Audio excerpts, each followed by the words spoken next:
Subling nagpahimangno ang Department of Interior at Local Government kon DILG nga hugtan ang pagdili sa mga pedicab sa National Highway. Sayron tang tugang detalye sa live report ni Sheila Vergara Rubio. Sheila.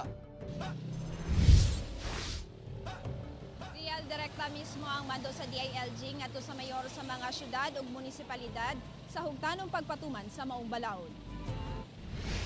Dugay na nga balaod apan padayong ginalapas sa kadaghanan sa bisan asang lugar sa nasod ang pagdagan sa mga pedicab sa National Highway. Busa, subling nagpahimangno ang DILG sa mga municipal ug city mayor nga pahugtan ang implementasyon. Tungod kay nakita magud nato nga for the past years nagkadaghan ang mga biktima sa disgrasya sa mga tricycle. Kung makita nimo amo saksi mo siguro mangagi mo sa kalsada. Kita mo tricycle na sa inner lane. Si Maro Tandoyan, taga Turil, Davao City miingon nga sa masudlunon lang kuno siya nagapamasahero pero aminadong daghan kuno siya ang mga kaubanan driver ang mulahos gayon sa National Highway aron mamasahero. Napon. Kamo diri ra mo sa mga Dire rami. Dire ra gyud mi. Anda mulusan og dakop ang City Transport and Traffic Management Office. Apan dayag nga dunay area nga bugtong pedicab lamang ang kasakyan sa mga tao. Busa makalaos gayud kini sa mga highway. Kanang gikan ka sa Lacson, paingon ka sa poblasyong Kalinan. Ana ay gihatag nga MTOP, kining Motorized Tricycle Operators Permit.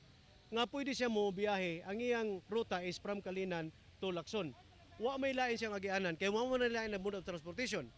So kung tanggalon na to na, wala may PUG nga makahatag og makabiyahe, paingon sa Lacson, gikan ka sa poblasyong Kalinan. Hinuon sigon sa DILG nga mamahimong makahatag og permiso, makahatag og prangkisa matag LGU sa mga pedicab nga moagi og highway kung bugtong pedicab lamang ang kasakyan sa usa ka lugar. Real kalakip sa Memorandum Circular 2007-01, mao ang pagban sa mga tricycle nga mokargag pasahero o dunay kargada nga lapas sa kapasidad niini o kung makalapas sila sa kung unsa ang nakalatid sa ilang prangkisa. Real. Kita nga salamat Sheila Vergara Rubio.